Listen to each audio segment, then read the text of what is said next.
परदुमो अदम सार में हर मऊ भइल बा, दिन भर घर में घुसल रहता।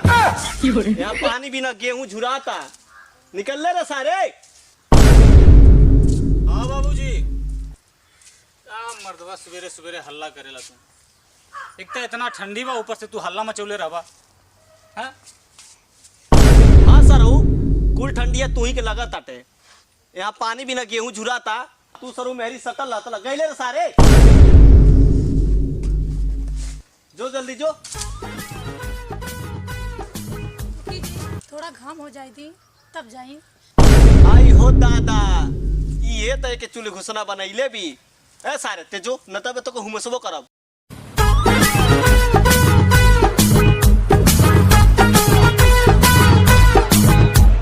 गोलुआ कहाँ बरे? गोलुआ, ए गोलुआ, अबे बताव तनी।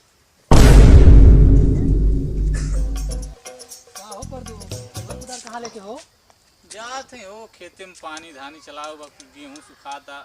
तू तो पढ़ लिख के बड़का डॉक्टर बनत रहला, का भइल कुल करबा? हाँ तो तू ही इंजीनियर हो गईला पढ़ लिख के, ये उखाड़त हवा यहाँ रोड खड़ा होके। जात हो कि ना यहाँ से चला। 10 रुपया हमारे लाग गए, हमरो तो लागल बा। तोर 10 रुपया कहाँ बा? पहले तो खेल जीत लिए तो ले लिए। 10 रुपया पहले यहाँ लगावा, नहीं तो जा। मिल जाए और उनका टंगड़ी तोड़ के हाथ में दे दे। रुका, हम तुहे देते नहीं 10 रुपया। रुका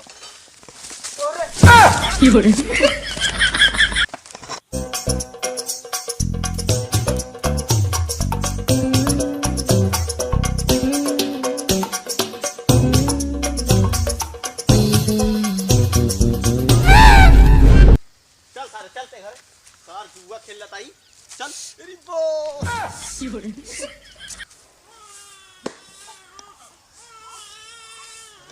तू जुआ खेलबा? जुआ खेल के पूरा घर बर्बाद करबा का तू? बाबूजी का करा था? छोड़ी ना बाबू के।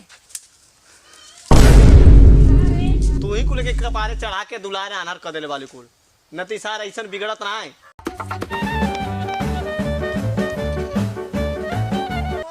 बाबूजी काहे मारत रहे? कुछ ना भेला भाभी, कोई बिसलवा के साथ घूमत रही, बाबूजी मारे लगना है।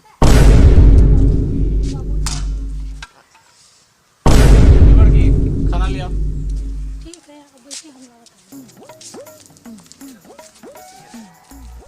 तो जुआ खेला और खेला करे खेतों में पनिया चल गए, बड़ा जल्दी आ गए घरा। का बताए बाबूजी, भूख लगल है। चलिए नहीं खाना खाए। तो कम पत होइए, खेतों में खाना नहीं भेजवा दे रहती। का भेजी बाबूजी ओके। यही कहनी सार में हर मऊ बाटे। अच्छा जो सारे जो खा ले खाना जो। अरे मायरे मायरे, गुड़ोड़ो पिराता। ए बड़की बड़की, का हो मरत हवा? मरत है हमार गोड़ पिराता। दिन भर मेहनत करके हालत खराब भइल बा। तू तोहार बोलिए तो एकदम मरचा लगेल हमके। गोड़वा दवाई बू कि बैठले रहबो?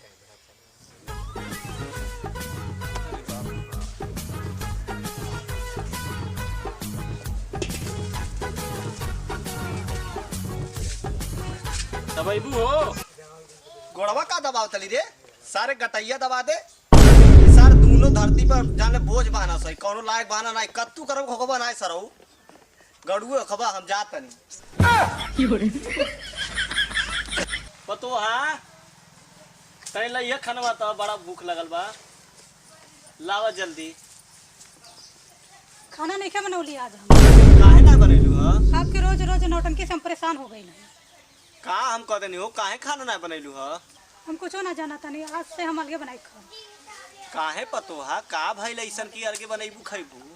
कहाँ खाई बनाई, पूरा सांसत हो गइल हमार त। अरे सारे का भइल ले? है पतो हिया का कहती हमसे खाना नहीं बनैले बानी? का भइल? का कहतिया? कहती हम का खाना भइल नहीं हो? की बनैले। का भाई तो बोलते नहीं बाबू का देखा थे। हाँ देखो का भइल, का कहती है देख का कहती है। ठीक है तो कहतिया का ठीक कहती है रे, का भइल ह? न तोहके एकर खाना बनावल ठीक लगे, न एकर रहन सहन ठीक लगे। ना हमार कोनो काम ठीक लगे तो का होई साथे रह के। अरे सारे जब करबस ना तो हम बोलम ना आए आए वो तो ठीक बा लेकिन देखलो जाला। मन हम कहाँ है बुढ़ौती में जाब रे कौने घरे हम जाब बताओ खाना कैसे बनाए खाई। अब तुहार जैसे मन करे वैसे बनावा खा। हाँ तो एक काम करो तू कुल अपन व्यवस्था देख ल सही घर से बोरिया बिस्तर बांध के निकल ल कहाँ से घर हमार है। हाँ हम छोड़ दे तुहार घर। हाँ छोड़ दे जा चल निकल। अरे हमारे आज हमारे बुढ़िया रहते का भइलो बाबू? तेरे सर का करे